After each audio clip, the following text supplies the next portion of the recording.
ప్రతి క్షణం తాజా వార్తల కోసం 95 న్యూస్ ఇప్పుడు యాప్ లో మీ ముందుకు వస్తుంది. రాజకీయ, సామాజిక, సినిమా అంశాలపై ఎప్పటికప్పుడు మీ ముందుకు వస్తుంది మన 95 న్యూస్ యాప్. మీరు ఎక్కడున్నా ఎప్పుడైనా తాజా సమాచారం కోసం 95 న్యూస్ యాప్ డౌన్లోడ్ చేసుకోండి. Welcome to 95 news. ప్రతిక్షణం ప్రజాక్షేమం కోసం నేను మీ మాదిరి. ఈరోజు మనం గాంధీ భవన్లో ఉన్నాం. ఇప్పుడైతే చూడొచ్చు కాంగ్రెస్ పార్టీ హల్చల్ నడుస్తోంది. యాక్చువల్గా 3 రోజుల సమావేశాలు జరుగుతున్నాయి. మొన్న పీఈసీ, నిన్న స్క్రీనింగ్ సమావేశాలు జరిగాయి. ఈరోజు అయితే తెలంగాణ కాంగ్రెస్ పార్టీ జిల్లా అధ్యక్షుల సమావేశం మురళీధరన్ గారి సమావేశం ఆధ్వర్యంలో జరిగింది. సో ఆయన ఉదయం 11 గంటలకు జిల్లా అధ్యక్షులందరూ ఆయనతో కలిసి ఆయనని కలిశారు మురళీధరన్ గారిని. ఆశావాదులు కొంతమంది కూడా ఈరోజు కలిసినట్టు సమాచారము. 6 సెప్టెంబర్ జిల్లా అధ్యక్షులు పీఈసీ మెంబర్లు కలిసి చర్చలు జరగనున్నాయి. అలాగే 7వ తారీఖున కేకే వేణుగోపాల్ గారు ఇక్కడికి విచ్చేస్తున్నారు. General secretary, AICC general secretary Gandhi భవన్కి విచ్చేస్తున్నారు. సో వారు 16, 17, 18 సిడబ్ల్యూసి మీటింగ్ గురించి మాట్లాడబోతున్నారు అనే వార్తలు వస్తున్నాయి. అప్పుడైతే సోనియా గాంధీ, రాహుల్ గాంధీ, ఏఐసిసి సభ్యులందరూ కూడా ఇక్కడికి విచ్చేయబోతున్నారు. అయితే వారు 18 నుంచి 22 వరకు జరిగే పార్లమెంట్ సమావేశం, పార్లమెంట్లో చర్చించాల్సిన అంశాల గురించి సిడబ్ల్యూసిలో మాట్లాడతారు అనేది మనకి అందిన సమాచారం. 65,000 కార్మికులతో పనిచేస్తున్నట్టు సింగరేణి గని కార్మికులు ఏదైతున్నదో ఇవాళ అది 42,000 తగ్గిపోయింది. కానీ ఏ కార్మికుల శ్రేయస్సు కొరకు తెలంగాణ ప్రభుత్వం పనిచేయడం జరుగుతుందని చెప్పని పేర్కొనడం జరుగుతుందో ఆ కార్మికుల శ్రేయస్సు కొరకు పనిచేయవలసినటువంటి ఒక సింగరేణి దాని వల్ల నిర్వీర్యం చేయబడే విధంగా రాష్ట్ర ప్రభుత్వం యొక్క ఆలోచన విధానంతో దాదాపు 23,000 గని కార్మికుల సంఖ్య తగ్గిపోయిందని చెప్పి అంటున్నాయి. దీనికి కారణం సింగరేణి పరిధిలో ఉన్నటువంటి ఒక ఓపెన్ క్యాస్ట్ మైన్స్ స్వయంగా సింగరేణి ద్వారా మీరు కోల్ ఎక్స్కవేట్ చేయకుండా ఈ కోల్ ఎక్స్కవేషన్ అనేది ఏదైతుందో ప్రైవేట్ పరం చేయడంతో వీళ్ళు సింగరేణి కింద కార్మికులకు పని కల్పించలేకపోతుంది, పనిని ప్రోత్సహించలేకపోతుంది చెప్పి అంటున్నా.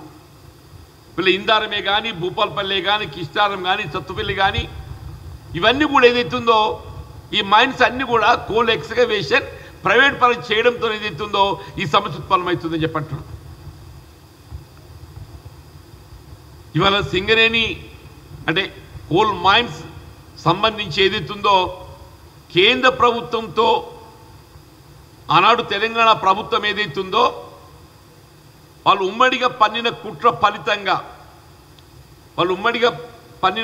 ఫలితంగా ఏదైతుందో వీళ్ళ mineral and mines development regulation act, MMDR act, వీళ్ళ ఎంఎండిఆర్ యాక్ట్ రావడానికి ఏదైతుందో కేంద్ర ప్రభుత్వం ఎన్డీఏది ఎంత బాధ్యత ఉందో రాష్ట్ర ప్రభుత్వం తెలంగాణ రాష్ట్ర సమితిది కూడా అంతే బాధ్యత ఉంది. అలాంటి ఎంఎండిఆర్ యాక్ట్ పార్లమెంట్లో ప్రతిపాదించబడ్డప్పుడు ఏదైతుందో టీఆర్ఎస్ పార్టీకి చెందిన ఒక పార్లమెంట్ సభ్యులు అందరూ కూడా దాన్ని సమర్థించిందని చెప్పంటారు. వీళ్ళు వాస్తవంగా ఏదైతుందో వీళ్ళు ఈ కోల్ బ్లాక్స్ ప్రైవేట్ పరం చేయడం లోపల కేంద్రంతో కలిసి టీఆర్ఎస్ కుట్ర పడుతుందని చెప్పక తప్పదని చెప్పంటుండే. వీళ్ళు మీరు ఏ కార్మికుల శ్రమతో ఏదైతుందో ఇలా సింగరేణి కొనసాగుతుందో వాటి రావాల్సిన ఒక బకాయిలు మీరు తక్షణమే చెల్లింపు చేయబడే విధంగా తెలంగాణ జెన్కో కానీ, ట్రాన్స్కో కానీ రాష్ట్ర ప్రభుత్వ ఆలోచన విధానానికి అనుగుణంగా కొనసాగుతున్నాయి. ఆ 20,000 కోట్లు బకాయి పడటానికి కారణం కూడా ప్రత్యక్షంగా రాష్ట్ర ప్రభుత్వమే బాధ్యులు. ఆ 20,000 కోట్లు ఏదైతుందో ప్రభుత్వానికి చెల్లింపు చేయబడే విధంగా తక్షణమే మీరు చర్యలు చేపట్టాలని చెప్పంటూ నేను అట్లా ఏదైతుందో మరి చెల్లించాల్సిన ఒక 11th వేజ్ బోర్డ్ బకాయిలు ఏదైతుందో మీరు తక్షణమే వీళ్ళు కోల్ ఇండియా ఏదైతుందో వాళ్ళు ఆల్రెడీ చెల్లింపు చేయబడే విధంగా ఉత్తర్వులు జారీ చేయడమే కాకుండా దాన్ని అమలు చేయడం జరిగిందని చెప్పంటున్నా. మీరు సెప్టెంబర్ మాసం ముగిసే లోగు వీళ్ళ 11th వేజ్ బోర్డ్ ఒప్పందానికి అనుగుణంగా సింగరేణి గని కార్మికులకు చెల్లించాల్సినటువంటి ఒక మరి ఆ వేతన బకాయిలన్నీ కూడా తక్షణమే చెల్లింపు చేయబడే విధంగా చర్యలు చేపట్టాలని చెప్పని ఇప్పుడు 22-23 ఆర్థిక సంవత్సరాలకు సంబంధించిన బోనస్ 700 కోట్లు ఏదైతుందో అది కూడా ఇంకా పెండింగ్ పడి ఉంది. 700 కోట్ల బోనస్ పెండింగ్ పడి ఉందని చెప్పి అంటున్నాం. ఆ 700 కోట్ల బోనస్ కూడా తక్షణమే చెల్లింపు చేయబడే విధంగా వీళ్ళు మొత్తం రాష్ట్రంలో ఏదైతుందో ప్రతి జిల్లాలో 33 జిల్లాలు 33 మెడికల్ కళాశాలలు పెడుతున్న ప్రభుత్వ పరంగా చెప్పిండా. నువ్వు రాష్ట్రంలో 33 జిల్లాలకు సంబంధించి 33 ప్రభుత్వ మెడికల్ కళాశాలలు ఏర్పాటు చేస్తున్న ప్రభుత్వ పరంగా చెప్తూ రామగుండంకి వచ్చేవరకు మాత్రం ఏదైతుందో వీళ్ళు సింగరేణి పెట్టుబడులతో ఏదైతుందో అక్కడ కళాశాల ఏర్పాటు చేస్తుంది.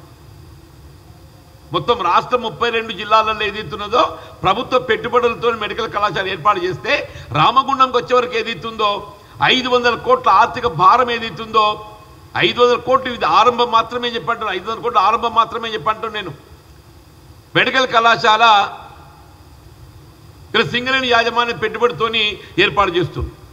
సార్ మీరు ఎప్పుడైతే సింగరేణి యాజమాన్య పెట్టుబడితో మెడికల్ కళాశాల ఏర్పాటు చేస్తుందో అందులో సింగరేణి గని కార్మికుల పిల్లలకి ఏదైతుందో ప్రాధాన్యత కల్పించాలి. ఏదో నామమాత్రంగా మేము 7% రిజర్వేషన్ ఇస్తాం సింగరేణి గని కార్మికుల పిల్లలకి అంటున్నాయా? పెట్టుబడి మొత్తం సింగరేణి యాజమాన్యాన్ని, అందులో విద్యాపరంగా సీట్ల అలొకేషన్ 7% అంట. నేనేమంటున్నా కనీసం 25%.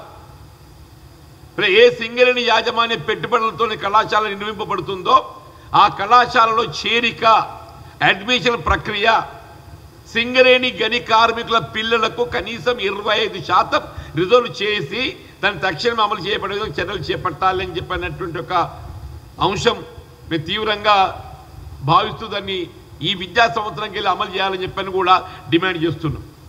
అలా వాస్తవంగా సింగరేణి పరిరక్షించబడ్డది అని చెప్పారంటే మరి ఆనాటి కాంగ్రెస్ ప్రభుత్వం చెప్పక తప్పదంటూ నేను ఒకప్పుడు BIFRలో పోయేటటువంటి ఒక సింగరేణి గని దాన్ని కాపాడే భావనతోని ఆనాటి భారత ప్రధాని PV నరసింహారావు గారు 400 కోట్ల గ్రాంట్ ఇచ్చి వీళ్ళ సింగరేణి గని ఏదైతుందో దాని లాభాల పట్టలో పయనించే విధంగా చర్యలు చేపట్టింది కాంగ్రెస్ ప్రభుత్వం చెప్పక తప్పదని చెప్పంటున్నాను.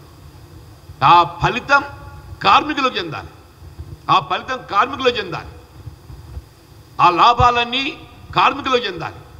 కాబట్టి తక్షణమే 22-23 ఆర్థిక సంవత్సరానికి సంబంధించిన బోనస్ చెల్లింపు 700 కోట్లే కానీ 11th వేజ్ బోర్డు ఒప్పందానికి అనుగుణంగా చెల్లించాల్సిన వేతన బకాయిలు ఏదైతుందో 1750 కోట్లే కానీ దీపావళి బోనస్ కూడా వచ్చేది ఉంది, అదొక 300 కోట్లు వస్తుంది. ఆ 300 కోట్లే కానీ ఇవన్నింటితో పాటు ఏదైతుందో అందులో కార్మికుల సంఖ్య ఎంప్లాయ్మెంట్ ఈజ్ మోర్ ఇంపార్టెంట్. మన ప్రధానం ఏదైతుందో కార్మికులకు ఉద్యోగ భద్రత ఉద్యోగ కల్పన అనేది ప్రధానమని చెప్పంటున్నాం.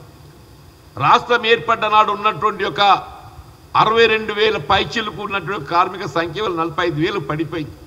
దాన్ని మళ్ళీ తిరిగి ఏదైతుందో 62,000కు చేర్చే విధంగా మీరు తక్షణమే ఆ 20,000 రిక్రూట్మెంటే చేపట్టాలని చెప్పి డిమాండ్ చేస్తూ మెడికల్ కళాశాలకు సంబంధించి కూడా ఇలా మెడికల్ కళాశాల సింగరేణి యాజమాన్యం పెట్టుబడితో మీరు ఏర్పాటు చేస్తున్నారు కాబట్టి అందులో చేరిక కనీసం 25% కానీ సింగరేణి గని కార్మికుల పిల్లలకు రిజర్వ్ చేస్తూ ఈ విద్యా సంవత్సరం దాన్ని అమలు చేయాలని చెప్పి డిమాండ్ చేస్తున్నాం. Thank you. అంటే బీజేపీ యొక్క కుంచితత్వం అని చెప్పంటారు, వాళ్ళ ఆలోచన కూడా ఆశ్చర్యం కలుగుతుందని చెప్పంటుండే.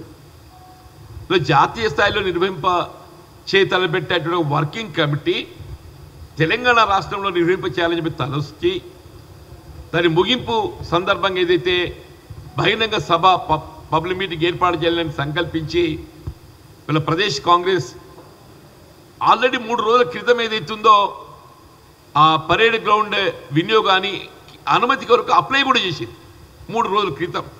నిన్నటి రోజు స్వయంగా PCC ప్రెసిడెంట్ గారు తెలంగాణ ఇన్ఛార్జ్ వీళ్ళ AICC పక్షాన్ని ఏదైతుందో మాణిక్రావు ఠాక్రే గారు అందరూ కూడా నేను దాన్ని సందర్శించాను. రేపు ఏదైతుందో KC వేణుగోపాల్ గారు రాబోతున్నారు.